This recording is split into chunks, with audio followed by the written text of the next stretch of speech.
So we have a 2013 F150 that is just puking out coolant. It looks to be like it's coming down from the water pump area. So we'll go ahead and start by removing the intake, and that should be enough to have access, full access to it.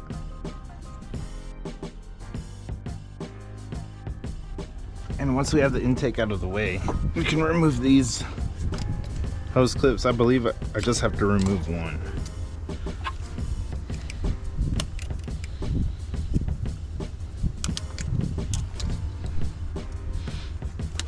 And this hose should pop right off.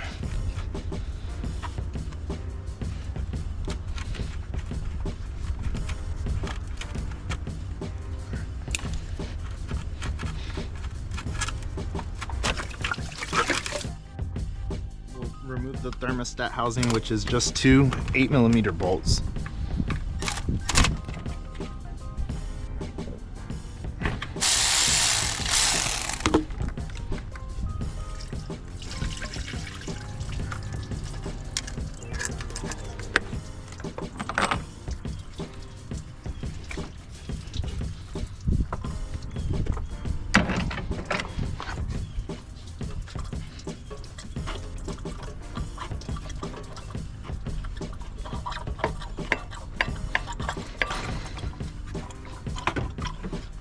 And then we can remove this tube right here. Same thing, 8mm bolt.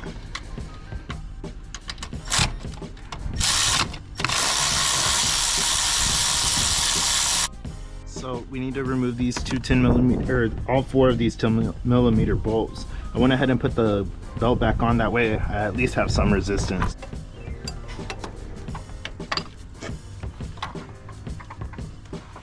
So the water pump kind of sits at an angle, it's not straight up and down, so the bolts are diagonal, and they're just 10mm. Okay, now all four bolts are out.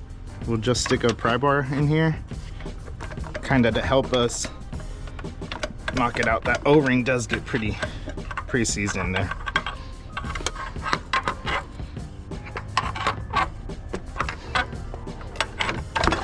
And there we go.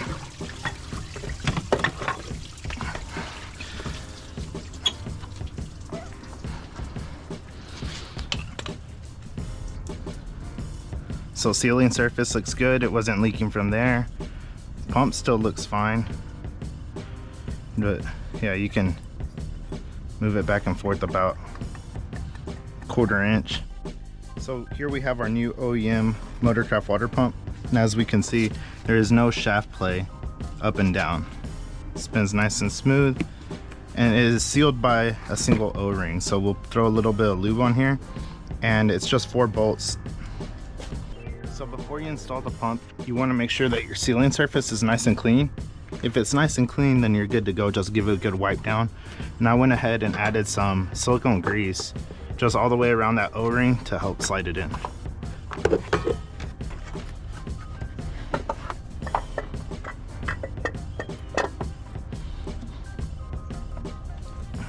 And what I'll do is I'll add the bolts just to kind of help me line up.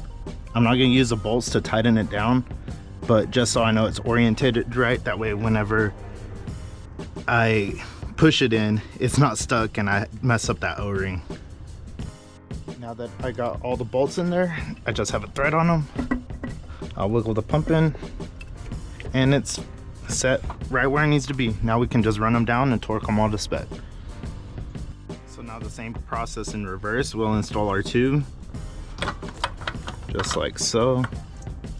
And do make sure to replace the O-rings on all these. There is an O-ring that goes in here. Just swap out that O-ring and the O-ring on the tube.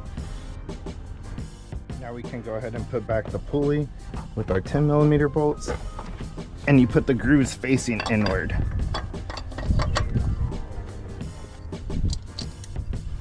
And we'll just get them started.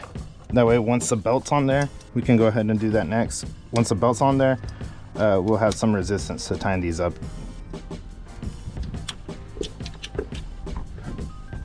Now we pull our radiator hose over, the one that has a clip. Put our clip back in there, make sure it snaps in place. And it's in. Intake literally just lays back over.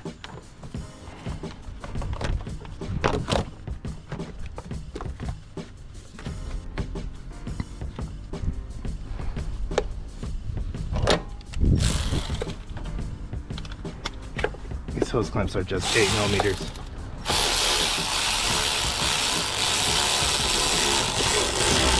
Same thing, don't go too tight on these, you'll strip them out.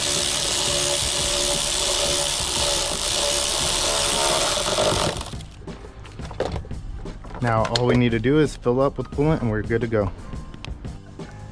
So with the coolant topped off, we'll go ahead and start it, get it up to operating temperature, and then recheck fluid level. Make sure to turn the heater on high, that way we can get coolant circulating through the full system and bleed out any air. And we can see our pump is spinning nice and smooth and that there's no coolant running out anywhere. If this video was at all helpful to you, please like and subscribe, and